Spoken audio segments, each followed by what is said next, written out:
নমস্কার, আজকে বানাচ্ছি অড়হর ডাল। খুব সহজ আর দারুণ স্বাদের রেসিপি।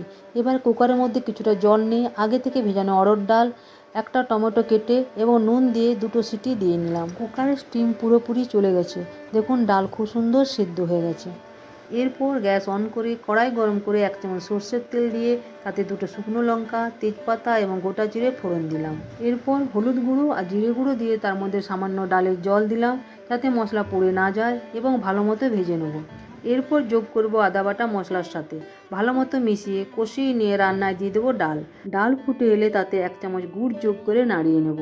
এরপর চেরা কাঁচা লঙ্কা দিয়ে ফুটিয়ে রান্নাটা কমপ্লিট করব ঘি দিয়ে। ভালো লাগলে টুকিস কিচেনকে সাবস্ক্রাইব করুন।